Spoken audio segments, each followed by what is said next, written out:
네, 안녕하십니까. 오늘 말씀은 그 계시록 10장 1절에서 11절 말씀을 읽겠습니다.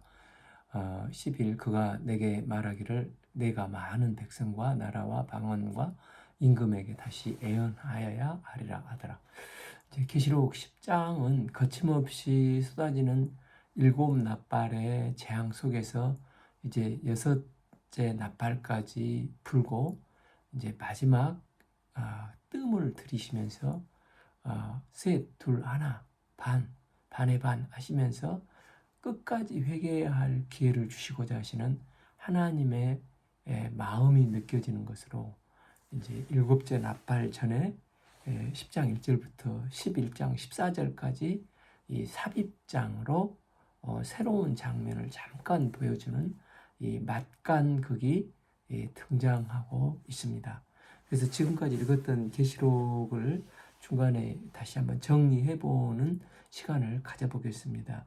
우리는 1장에서 어마어마한 예수님의 모습이 등장하는 것을 봤습니다. 1장은 요한계시록의 전체 서론으로서 당시 환난당한 교회에 주께서 위로해 주시고자 그 환난을 이기도록 하기 위해서 이 반모섬의 유배에 와 있는 요한에게 계시의 말씀을 보여주셨습니다. 그러면서 요한계시록은 크게 이제 네 토막으로 나누어진다 할 수 있습니다. 첫 번째 이 단락은 일곱 교회에 대한 환상인데 이 일곱 교회는 뭔가 불완전하고 문제가 있는 교회입니다. 물론 칭찬받는 교회도 있지만 다섯 교회는 다 책망이 따랐습니다. 그래서 주님 앞에서 기름 준비한 슬기로운 처녀가 되어서 어린 양의 혼인 잔치를 준비한 정혼한 이 땅의 삶이 성도의 삶이 되어야 한다는 것입니다. 두 번째 단락은 하나님의 심판 시리즈로 일곱인 나팔 일곱 대접이 나옵니다. 하나님이 천지 만물을 창조하시고 인간들에게 다스리라고 명령하셨는데 인간이 사탄에게 미혹당해서 다스려야 될 대상을 오히려 경배하며 숭배하게 됩니다. 그래서 하나님께서 그들을 심판하기 위해서 땅과 바다와 물의 근원들을 하나님이 창조하신 자연을 치시는 내용이 일곱 시리즈 재앙으로 재앙 심판으로 나오는 내용입니다. 세 번째 환상은 이렇게 사람들을 미혹해 한 사탄의 세력이 본부인 큰 성 바벨론과 바벨론 성에 있는 괴수들인 용 두 짐승에 대해서 하나님께서 심판하시는 내용이 나옵니다. 마지막 네 번째 환상은 새 예루살렘과 새 하늘 새 땅에 관한 말씀입니다. 그래서 계시록은 불완전한 교회가 어떻게 이 세상에 많은 환난과 유혹을 이기고 새 하늘과 새 땅에 완성된 교회로 나아갈 수가 있는가를 보여주는 책이 요한계시록이라 할 수 있습니다. 그래서 이제 2장, 3장은 일곱 교회의 내용이 나오고 그 다음에 4장, 5장은 천상의 예배가 나오는데 4장은 성부 하나님을 찬양하는 내용이 또 5장은 성자 예수님의 을 찬양하는 내용이 나오고 있습니다. 왜 이렇게 성자 예수님을 찬양을 하는 것입니까? 성자 예수님도 인간을 구원기 위해서 연약한 몸을 입고 이 땅에 성육신 하셨지만 예수님은 우리와 다르게 하나님의 말씀을 끝까지 순종하여서 주님께서 주신 사명을 다 이루시고 온전히 이기셔서 완성하셨습니다. 그래서 일곱 인이 있는 두루마리의 인봉을 떼어져야 그 안에 하나님의 이 땅을 향한 계획들이 실행이 될 텐데 그 일곱 bin을 뗄 자가 누구인가? 요한이 살펴보니까 아무도 없어서 눈물을 흘릴 때 이 일곱 bin을 떼기에 합당하신 예수님이 보이신 것입니다. 때문에 예수님이야말로 일곱 bin을 떼시기에 합당하시다는 내용이 이 5장의 내용입니다. 6장에서 바로 예수님께서 일곱 bin을 떼시면서 일곱 인에 대한 이야기가 쭉 진행이 되고 7장은 하나님의 인을 맞은 14만 사천에 대한 내용과 하나님의 인을 맞지 않는 하나님의 인을 맞은 그의 소유된 사람들을 보호하시는 내용이 나옵니다. 이 7장 앞부분은 하나님의 인 맞은 자의 숫자가 14만 4천으로 허다하게 많은 것이 나오고, 후반에는 이런 자들이 나중에 천상에 올라가서 하나님을 찬양하는 내용이 나옵니다. 그러니까 14만 4천은 숫자적인 것보다 많다는 것을, 그러니까 구약의 12지파, 신약의 12제자, 이게 곱하면 144, 그리고 많다는 천을 곱해서 이제 14만 4천, 허다한 무리를 가리키는 것으로, 이 표면적인 성도가 하나님의 백성이 아니고 유대인이든 이방인이든 다 포함해서 믿음이 있는 이면적 성도가 진짜 하나님의 백성이라는 것을 말씀하고 있습니다. 그래서 또 8장, 9장은 7나팔 시리즈가 나옵니다. 첫 번째 나팔이 울렸었을 때 땅, 두 번째 바다, 세 번째 물의 근원들, 네 번째 하늘을 하나님께서 파괴하시고 징계하셨습니다. 그 다음에 다섯 번째, 여섯 번째, 일곱 번째 나팔이 울려 퍼졌을 때 이제 화로 표현이 됩니다. 이제 9장에서 다섯 번째 나팔이 울려 퍼지니까 황충이가 날아와서 인 맞지 아니한 자, 즉 믿음이 없는 자들을 5달 동안 죽고 싶어도 죽일 수 없는 고통을 당하도록 괴롭히는 것입니다. 이것은 믿지 않는 자들이 지금이라도 회개하라 하시며 황충의 재앙을 주는데도 사람들은 회개치 않습니다.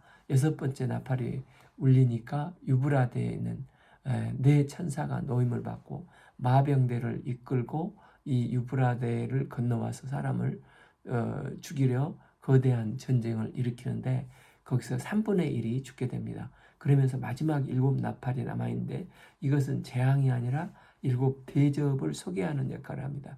이 7나팔은 이제 11장 15절에서 7 천사가 나팔을 불매로 시작을 합니다.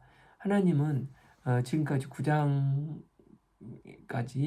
6번째 나팔을 울리면서 많은 재앙과 심판을 하셨습니다. 그럼에도 불구하고 9장 20절을 보면 하나님의 손에 죽지 않고 남은 자들은 오히려 금운동, 옥석의 우상에 절을 했습니다. 21절에도 보면 살인과 복술과 음행과 도적질로 하며 회개치 않았습니다. 하나님께서 재앙을 내리신 목적은 그 재앙을 통해 정신을 바짝 차리고 회개하고 돌이키라는 의미가 있습니다. 그런데 마지막 때의 사람들은 마치 바로가 10가지 재앙을 통해서 얻어 터져도 회개치 않은 것처럼 끝까지 회개치 않는 것입니다. 그래서 하나님은 새로운 장면을 보여주는 막강극으로 힘센 천사의 내용이 10장에서 보여주면서 끝까지 이 과정에서 회개하도록 기회를 주시는 것입니다. 내가 또 보니 힘센 천사들과 구름을 입고 하늘에서 내려오는데 그 머리 위에 무지개가 있고 그 얼굴은 해같이 밝은 불기둥 같으며, 얼굴이 빛나고 밝은 불기둥 같은 요한이 본 모습은 지금 누구이겠습니까?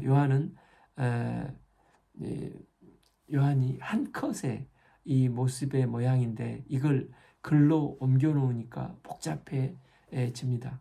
그러니까 하늘을 해석하고 또 불기둥을 해석하다 보니까 또 많은 엉뚱한 오류를 범하고 곁길로 세기가 매우 쉬운 것입니다. 특히 계시록은 이제 해설사를 쭉 보면은 각각 해석이 구구하고 또 다른 경우가 많이 있었습니다. 때문에 가장 분명한 해석은 성경을 통한 해석입니다.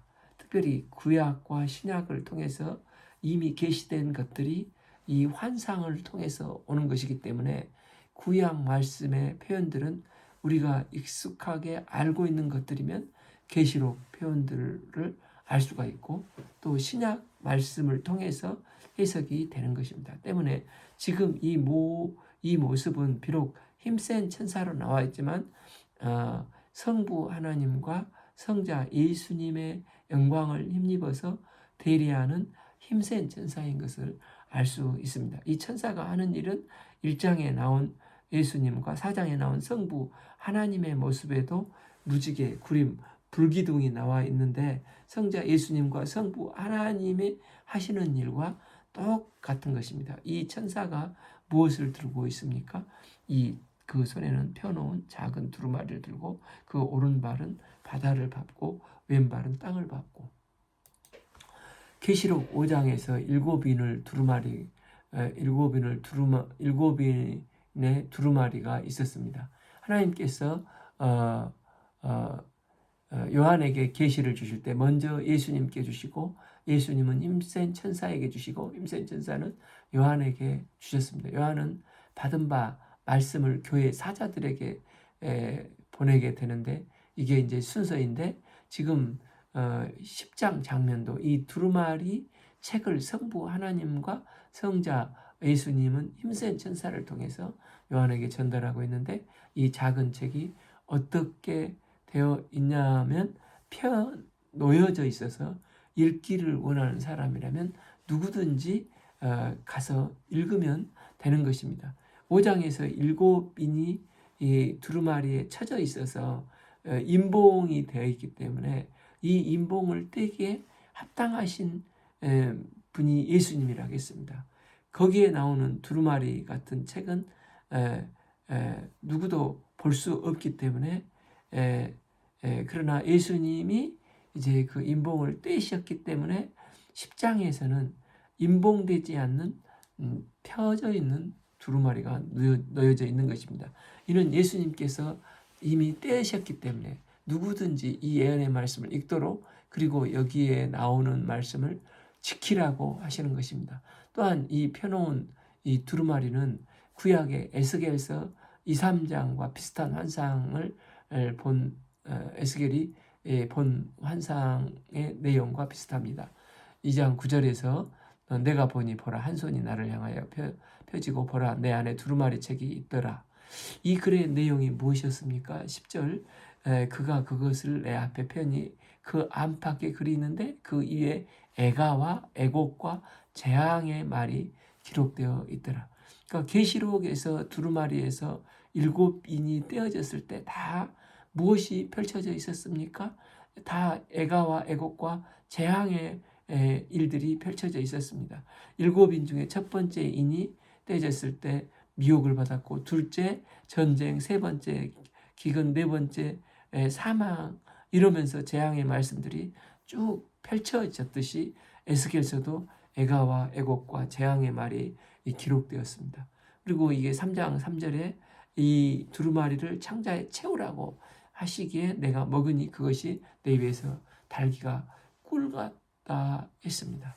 또 이 내용이 계시록의 내용과 연결이 되는 것입니다. 그런데 이제 본문 2절을 보면 그 손에는 펴놓인 작은 두루마리 들고 그 오른발은 바다를 밟고 왼발은 땅을 밟았다고 했습니다. 지금 성부 하나님과 성자 예수님을 대리하는 힘센 천사가 뭘 밟고 있는데 여기서 밟는다는 것은 정복하고 지배한다는 뜻인데 성부 하나님, 성자 예수님은 바다와 땅을 지배하시는 분이십니다. 그 힘센 천사가 이 작은 두루마리를 들고 그 오른발은 바다를 밟고 왼발은 땅을 밟았다는 것입니다. 당시 계시록이 주어졌을 때 세상은 로마 황제가 다스리고 있었습니다. 그래서 많은 사람들은 이 땅과 지중해 바다의 패권을 쥐고 무슨 짓을 하면서 지배하는 자들은 로마 황제라고 생각을 했습니다.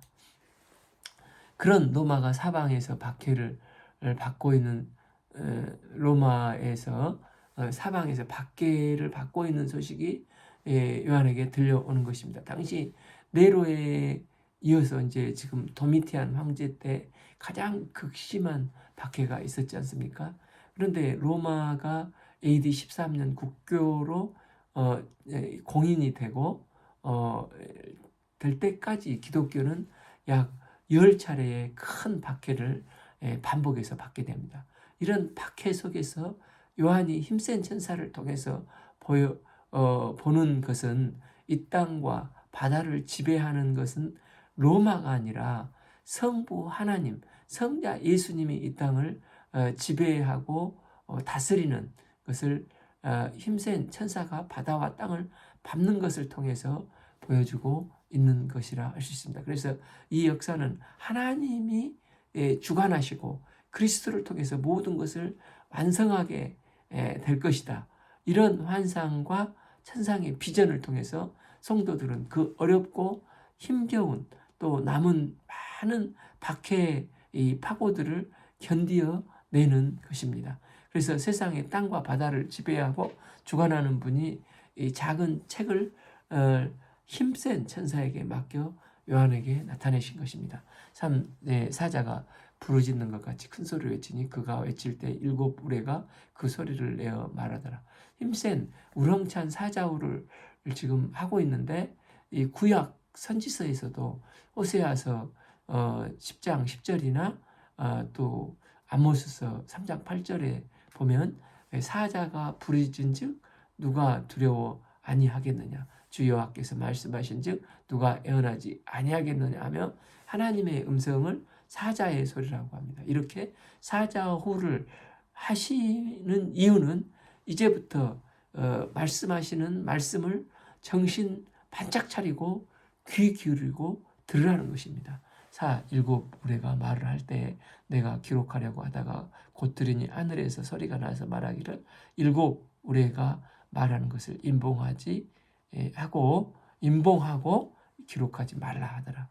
지금까지 7 시리즈 심판인 인 나팔 대접이 있었는데 이제 대접이 있겠죠. 7 우레는 그런데 없습니다. 하나님께서 사자후를 하시니까 저쪽에서 화답하듯이 7 우레가 그렁그렁 반짝반짝하면서 우레소리가 크게 들리는 것입니다. 하나님의 말씀은 우레소리와 같습니다. 시편 29편 3절에도 여호와의 소리가 물 위에 있도다. 영광의 하나님의 우레소리를 내시니 여호와는 많은 물 위에 계시도다 하셨도다 합니다. 하나님은 천지 만물을 말씀으로 창조하셨습니다. 그래서 빛이 있으라 하시면 빛이 있었습니다. 우리 말에는 힘이 없지만 하나님의 말씀은 무에서 유를 창조하신 권능의 말씀입니다. 예수님께서도 풍랑을 향해 꾸짖으실 때 그 무시무시한 바다가 순식간에 고요하고 잠잠하게 되었습니다. 이렇듯 성부 하나님, 성자 예수님의 말씀은 엄청난 힘과 권세가 있습니다. 이렇듯 힘센 천사가 여호와께서 사자처럼 말씀을 하시니까 엄청난 파워가 있는 7 우레가 거기에 화답하듯 우르르 쾅쾅 반응을 하고 있는 것입니다. 아마 이 7 우레도 첫 번째 나팔이 불면 어떤 일이 벌어지고 두 번째 나팔은 어떤 일이 벌어지는 것처럼 어떤 일들이 시리즈로 발생되는 것 같습니다. 그래서 사도 요한은 이 7 우레가 발할 때마다 기록을 하려고 했습니다. 그런데 4절 하늘에서 소리가 나서 말하기를 7 우레가 말하는 것을 임봉하고 기록하지 말라고 하였습니다. 7 우레가 발하는 것을 임봉하고 그것을 기록하지 말라. 아무도 못 보게 하라 하는 이 음성이 들린 것입니다. 하나님께서 임봉하고 기록하지 말라고 또 펼쳐지지 말라 하면 그 이유가 있을 것입니다. 그런데 사람들은 꼭 하지 말라 하면은 거기에 대해서 더 궁금증을 가지고 호기심을 가지고 더 파헤치려고 하다가 2단이나 또 3단으로 가서 신천지인지 구천지인지로 빠져들기가 쉽다는 것입니다. 그러니까 우리는 하나님이 말씀하지 않으신 것을 더하려고 하지 말고 말씀하신 것을 가만히 있어도 안 된다는 것입니다. 이 7 우레는 우리는 이 땅에 살고 있고 하나님이 창조하신 것은 천지 온 우주 만물의 은하계와 지구를 창조하셨습니다. 그래서 창세기 1장 1절을 봐보면 태초에 하나님이 천지를 창조하시니라. 여기서 천지는 heavens and the earth. 그러니까 heavens, 온 우주가 복수, 수많은 수억 개의 은하계가 있다고 하지 않습니까? 이 은하계와 지구, 하나님은 존재케 하는 우주 만물을, 모든 만물을 창조하신 분이십니다. 그러면 온 우주 은하계, 거기에도 하나님의 섭리들이 다 있지 않겠습니까? 그래서 하나님께서 일곱 우레를 바라면서 하늘의 삼층천에서 떨어진 공중의 권세 잡는 사탄을 심판하기 위해서 일곱 우레를 바라신 게 아니시겠는가? 그런데 마치 우주에서 일어난 일들을 지금 사람에게 설명하고 지금 이 땅에서 일어난 일들을 설명해도 2단, 3단들이 나오는데 우주에서 일어나는 이런 신비한 일들, 또 하나님께서 이루시는 수많은 일들을 기록해 놨다가는 얼마나 사람들이 헛된 상상을 해가며 이상한 이야기를 퍼뜨리겠습니까? 그래서 하나님께서는 그것을 기록하지 말라. 딱 임봉하고 지금 너희들에게 필요한 것은 이런 것이니까 이 말씀만 관심을 기울이라고 말씀하시는 것입니다. 이 기독교 강요를 쓴 존 칼빈은 많은 성경 주석을 썼지만 그러나 계시록 주석만은 쓰지 않았습니다. 이유는 하나님이 말씀하시는 것이 아닌 것을 혹시 자기가 더 나가서 기록할 것 같은 두려움 때문이었습니다. 그래서 존 칼빈의 삶의 모토는 나는 하나님이 말하는 것까지만 말하고 하나님께서 말씀하시지 않는 것은 말하지 않겠다는 것입니다. 그런데 자기가 본 지옥과 천국을 얘기하는 사람들이 가끔 있습니다. 정말 물론 정말 하나님이 은혜를 부으셔서 그런 지옥과 천국을 보여주신 경우도 있을 수 있다 생각이 들기도 하지만 그건 아니라는 생각이 듭니다. 계시록에 나와 있는 말씀만 해도 할 얘기들이 얼마나 많습니까? 그런데 성경에 있는 것을 근거하면 조금은 이해될 수도 있겠지만 아무런 성경과 관련이 없는 근거도 없는 택도 없는 얘기들을 하는 경우가 많고 자기 상상력을 지어낸 말에 혹해서 넘어가는 성도들은 이게 뭔가 참 또 이 성도들도 참 기가 막히고 답답할 때가 있습니다. 그래서 우리는 개혁주의자들이 외쳤던 존 칼빈이나 루터가 말한 것처럼 성경이 가는 데까지만 가고 성경이 멈추는 데서 멈추는 오직 성경으로 자세를 분명히 가져야 하는 것입니다. 그렇지 않고 성경에서 말하지 않고 특별히 성경에서 분명하게 일곱 우레를 기록하지 말라 분명하게 임봉했는데도 너무 지나치게 관심과 호기심을 갖게 되면 정말 잘못된 길로 가기 쉽다는 것입니다. 그래서 우리는 기록된 말씀에 근거해서 살펴야지 하나님이 감추인 내용은 어떻게 해서든지 알아보려고 아둥바둥한 것은 하나님의 권한을 넘어선 것이라는 것입니다. 신명기 그래서 29절에 감추어진 일은 우리 하나님 여호와께 속하였거니와 나타난 일은 영원히 우리와 우리 자손에게 속하였느니 이는 우리에게 이 율법의 모든 말씀을 행하게 하려 하심이라고 했습니다. 감추어진 것은 하나님께 속하져 있고 뭐가 우리에게 속하였느냐면 지금 나타난 일로 요한이 보고 있는 힘센 천사가 보고 작은 책에 임봉되어 있지 않고 펼쳐져 있는 것은 지금 우리에게 있는 것입니다. 그러니까 우리에게 속한 일은 이 펼쳐진 말씀을 열심히 읽고 또 깨달아 내 삶에 적용시키면서 지키는 일이 우리가 해야 할 일이라는 것입니다.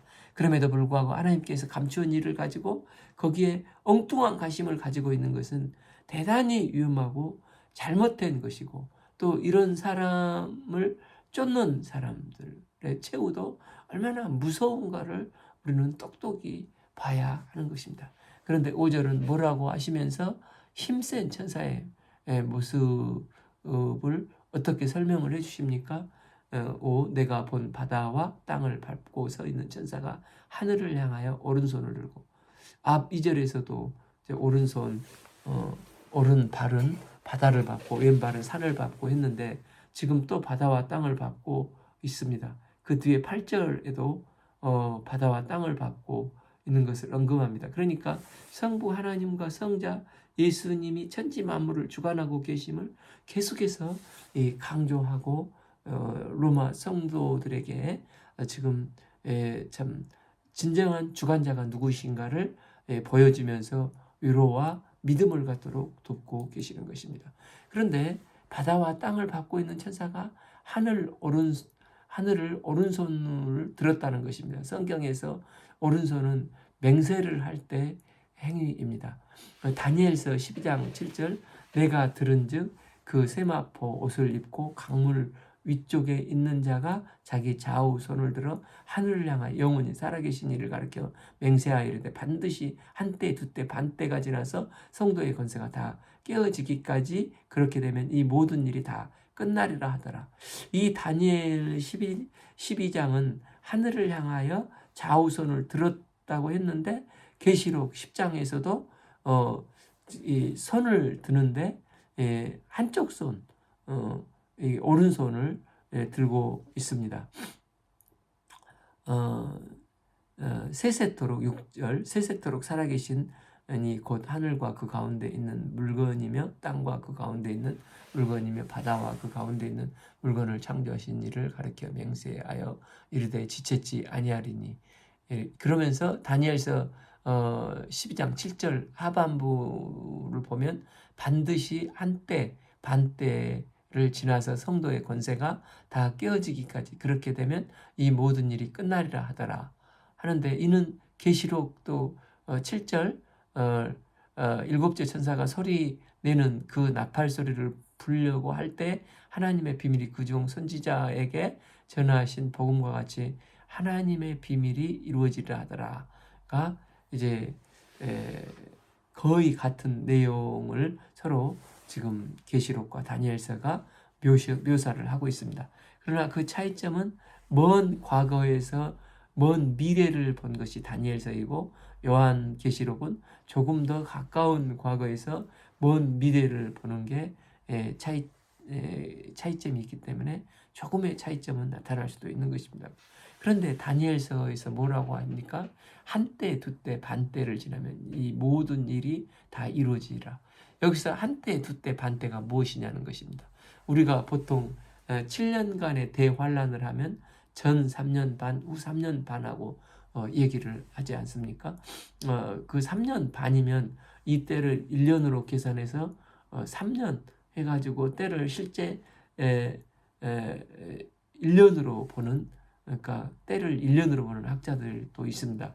그러면 과연 한때 두때를 1년으로 말씀하신 것입니까? 1년 그리고 2년 다음 반년 얘기하면 되는데 그런데 왜 한때 두때 또 반때 복잡하게 말씀을 하고 있는 것입니까? 이걸 또 이제 NIV 성경을 보니까 a time, times and half a time로 이게 여기서 그 times라고 나와 있지 two time으로 되어 있지 않습니다. 그러면서 또 NIV도 자신이 없었는지 보충으로 two time으로도 번역을 할 수 있다라고 설명을 하고 있습니다. 그래서 한때, 두때, 반때를 성경 해석자마다 아주 다양한 의견으로 이게 말하고 있는 것을 알 수 있습니다. 그런 면에서 이제 사도행전 1장을 보면 주님의 제자들이 감람산에 올라가면서 부활하신 예수님께 물었지 않습니까?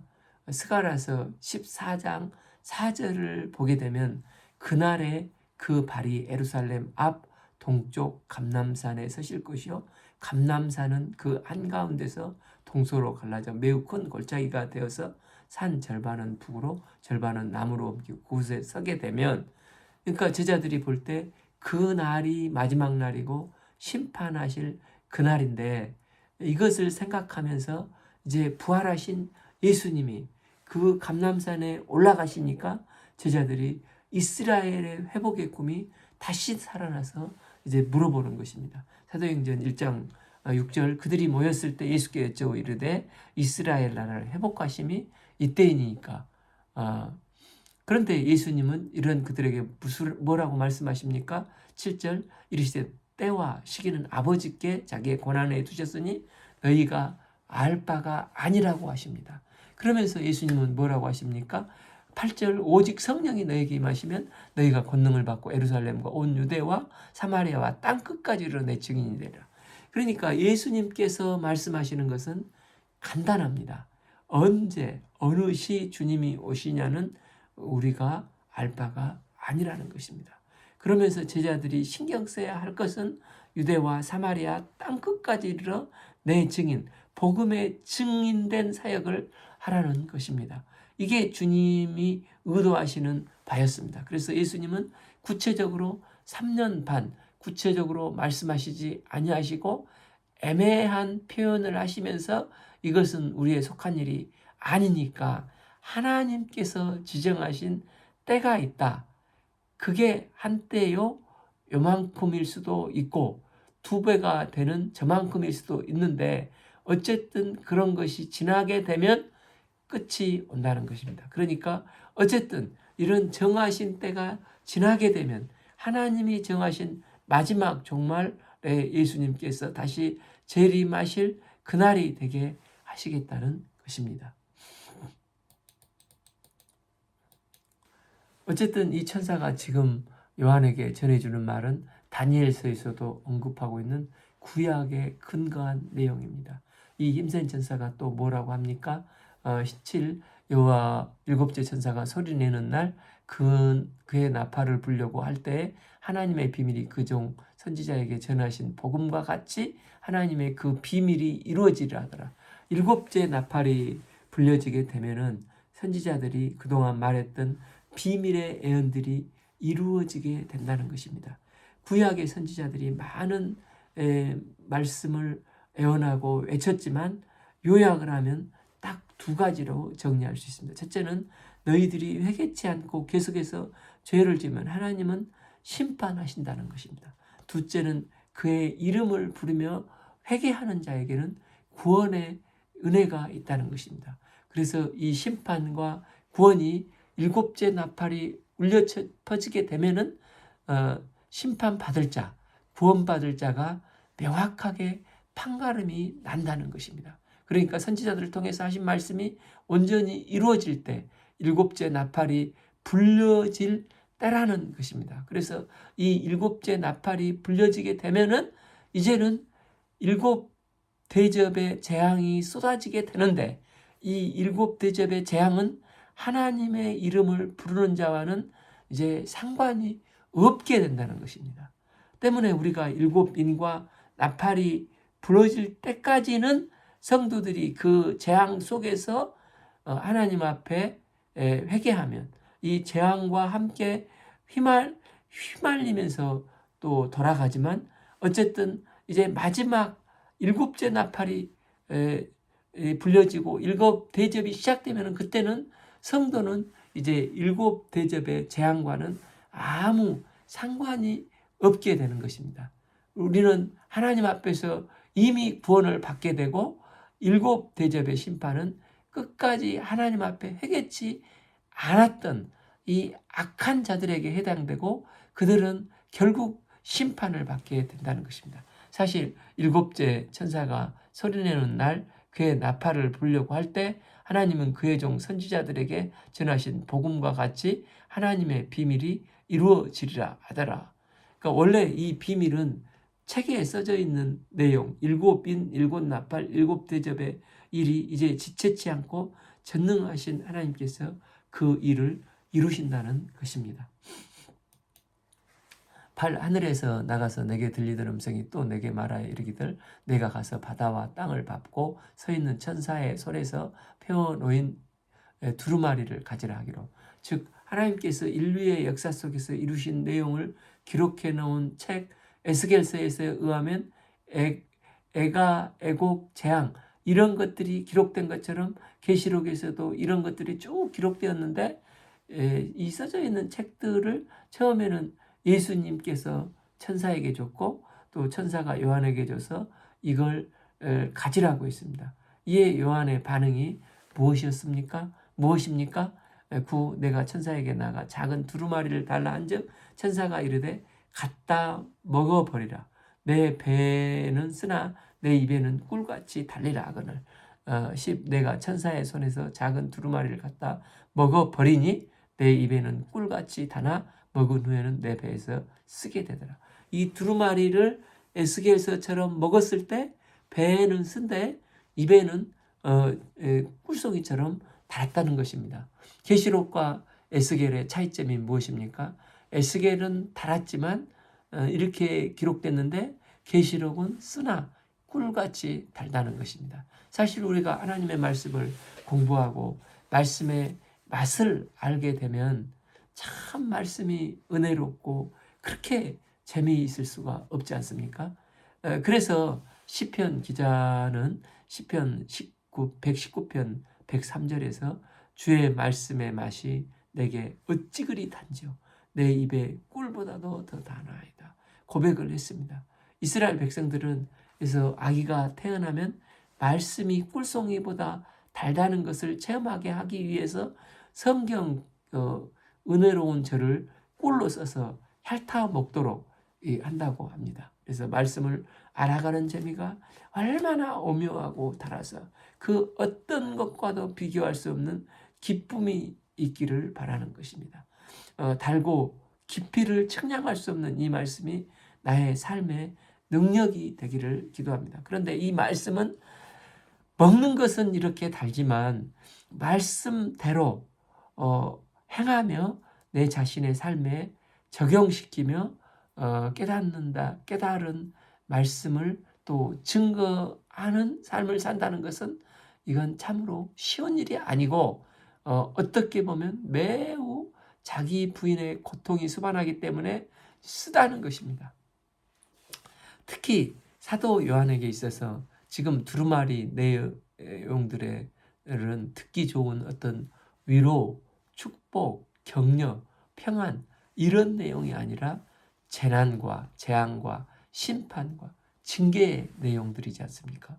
주의 종들이 힘들 때 축복, 평안, 위로의 말씀을 듣기를 원하고 이런 말씀을 증거하기는 좋지만 이런 또 심판의 메시지를 증거하는 게 참으로 부담스러워서 요즘 많은 교회들이 이런 회개의 메시지를 증거하는 것보다 축복의 말씀, 은혜의 말씀을 많이 증거하는 경향이 있지 않습니까? 그럼에도 불구하고 사도 요한은 이 일곱 나팔, 일곱 대접의 재앙 심판이 이 땅에서 이루어질 때 너희들은 어떻게 신앙생활을 해야 하는지를 증거해야 하는 것입니다. 요한 본인이 먼저 그렇게 살면서 증거해야 하기 때문에 참으로 쉽지 않고 이 말씀이 쓰면서 다른 것입니다. 말씀을 받아서 먹을 때는 꿀송이처럼 달기만 하지만 그걸로 끝나지 않고 소화해서 삶에 행할 때 달면서도 쓰게 되는 것입니다. 먹는다는 것은 피가 되고 살이 되고 내 몸이 되는 것이고 내 몸 자체가 되는 것이라고 알 수 있습니다. 그래서 예수님께서도 마지막 성찬, 십자가 지시기 마지막 성찬을 통해서 내 살을 먹고 내 피를 마시라 말씀을 하셨습니다. 크리스찬이 된다는 것은 그러니까 그리스도를 먹고 마시는 것이라 할 수 있습니다. 예수님을 먹고 마시지 않는 자는 그때 뿔뿔이 흩어졌지만 먹고 마신 자들은 진정한 그리스도인이 되어서 땅 끝까지 그리스도의 증인이 되어 그리스도와 하나 되는 삶을 살게 되었습니다. 예를 들어서 쌀에 대해서 먹지 아니하고 그것만 계속해서 연구해서 석사가 되고 박사가 될지라도 쌀에 대해서 먹어봐야지 쌀 맛을, 밥맛을 진정 알게 되는 것입니다. 우리가 이처럼 성경을 듣고 읽고 카피하고 신학 박사가 된다 할지라도 그 말씀을 내 삶에 적용시키고 순종하여 먹고 살아내지 않고 먹는 과정에 쓴 대가를 치르지 않으면 실장은 성경에 대해서 진정 예수님에 대해서 잘 모르는 사람이라 할 수 있습니다. 그래서 우리가 그 주님의 말씀을 꿀송이처럼 받고 또 나의 있는 현재의 삶에서 적용하는 삶을 통해서 예수님을 바르게 닮아가는 삶을 사시기를 기도합니다. 그런데 천사는 또 뭐라고 말합니까? 10일 그가 내게 말하기를 내가 많은 백성과 나라와 방언과 임금에게 다시 애언하여 하여라. 여기서도 임금에게가 이제 히브리어에서도 또 영어 성경에서 보면 about to, 그러니까 임금에게가 about to, 임금에 관하여로 번역되어 있습니다. 이 말씀을 증거할 때 모든 백성들에게 증거되어야 하지만 이것은 누구에게 말씀을 증거하라는 것보다도 무엇에 관하여 요한이 말씀을 증거해야 하는지 그 내용을 말하고 있는 것입니다. 그러니까 막간의 시간에 하나님은 말씀하시는 것입니다. 내가 이 두루마리의 작은 책을 먹고 내 입에서는 달겠지만 내 배에서 쓸 것이다. 그러나 다시 내가 세상에서 애언해야 하리라. 너는 밤모섬에서 죽지 않을 테니 7 교회와 세상에 가서 다시 고난이 있겠지만 나라와 방언과 임금들에 대해서 이 말씀에 대해서 어떤 일이 일어날 것인가 다시 말씀을 대언하며 복음을 전하라고 말씀하고 있는 것입니다. 즉 하나님 나라와 전 세계 백성들에게 구원과 심판, 하나님이 하실 일에 관해서 대해서 내려질 것을 증거해야 한다는 것입니다. 우리도 그것에 관하여서 성령의 권능을 입고 유대에서 더 땅끝까지 이르러 많은 사람들에게 증거하는 삶을 살아야 한다는 것입니다.